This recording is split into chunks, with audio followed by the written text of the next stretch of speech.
চৌধুরী সাহেব, হ্যাঁ, আসসালামু আলাইকুম। ওয়ালাইকুম আসসালাম। এই সাগর, আমার মেয়ের জীবন থেকে তোকে সরে যাওয়ার জন্য আমি নগদ 10 লক্ষ টাকা তোকে দিয়েছি। তারপরেও কেন তুই আমার পিছনে ঘুরতেছিস? চৌধুরী সাহেব, আমরা ছোট লোকতারি কিন্তু গরিব না। আপনি যে আমাকে নগদ 10 লক্ষ টাকা দিয়েছেন, সেখানে 4টা 1000 টাকার নোট ছেঁড়া পাওয়া গেছে, পাল্টা দেন।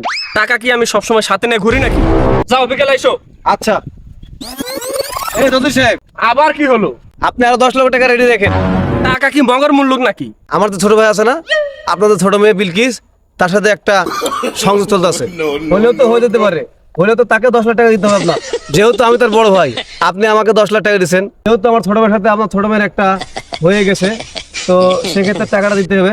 10 লাখ টাকা আপনি রেডি রাখেন। আমি আপনাকে বলে রাখলাম আর কি, পরে আর বলতে পারবেন না যে বলো নাই। আর ইয়া করেন, শুনেন, বড় লোক হয়েছেন, ছোট লোকের কাজ কাম করেন না, মানুষের সিয়া টাকা দেন না।